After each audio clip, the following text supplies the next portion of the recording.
जय हिंद साथियों, वंदे मातरम साथियों। सत्यमेव जयते, सत्य की जीत होती है और सत्य की जीत हुई, षड्यंत्र की हार हुई।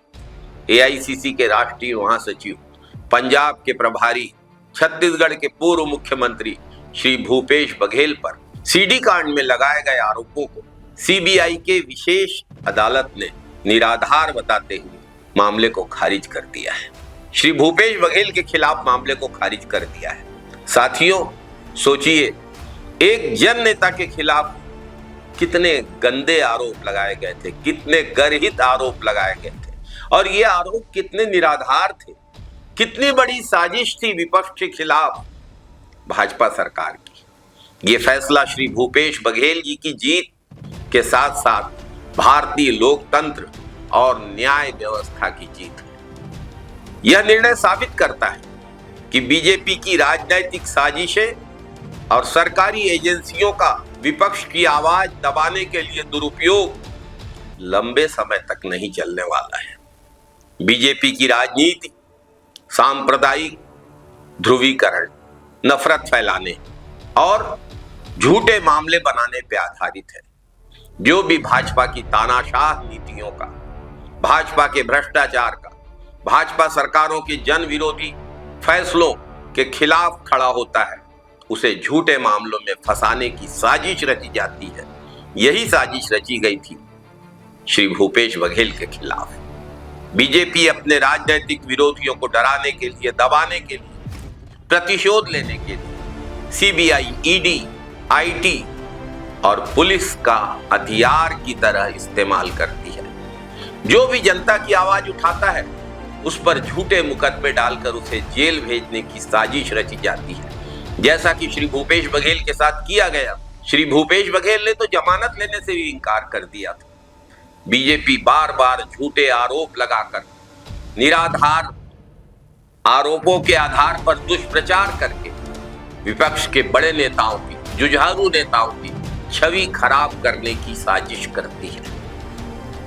राहुल गांधी जी ने भाजपा की इसी नफरत फैलाने वाली राजनीति के खिलाफ, अदानी को संरक्षण देने वाली राजनीति के खिलाफ संसद में मुखर होकर अपनी बात रखी थी। इसीलिए उनकी लोकसभा की सदस्यता भाजपा ने ही एक साजिश रचकर रद्द करवाई थी। श्री राहुल गांधी के मामले को स्टे करने के लिए सुप्रीम कोर्ट में चलाया जा रहा मुकदमा वापस लिया गया और निचली अदालत से उनको सजा दी गई, अधिकतम सजा, ताकि उनकी सदस्यता समाप्त कर दी जाए। जब सत्य सामने आया तो सर्वोच्च न्यायालय ने उनकी सदस्यता बहाल की।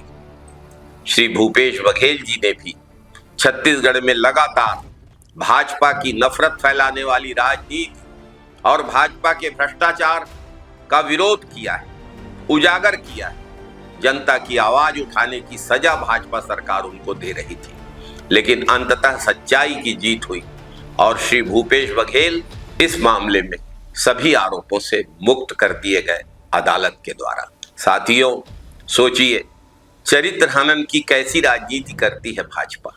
कितना ओछा आरोप लगाया था श्री भूपेश बघेल पर।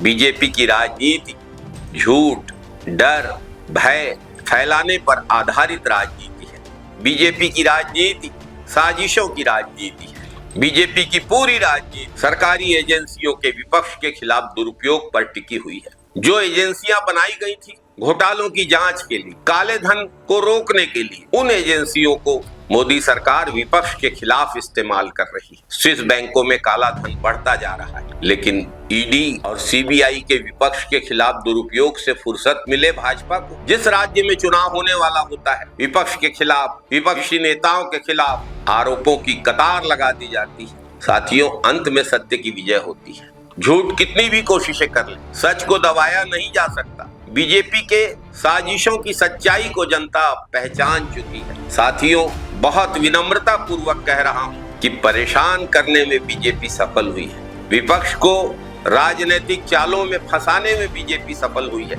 लेकिन अंततः काठ की हांडी बार बार नहीं चढ़ती है। हमारे वेदों में कहा गया है, सत्यमेव जयते नानृतम, सत्य की विजय होती है, झूठ अंततः हारता है। किसी शायर ने कहा है, कर यकी इंसाफ है बुनियादे जहां, झूठ डूबता है, सच उभरता है। मैंने देखा है बार बार साबिर खुदकुशी करके जुल्म मरता है। जय छत्तीसगढ़, जय जय छत्तीसगढ़। जय हिंद साथियों, वंदे मातरम साथियों।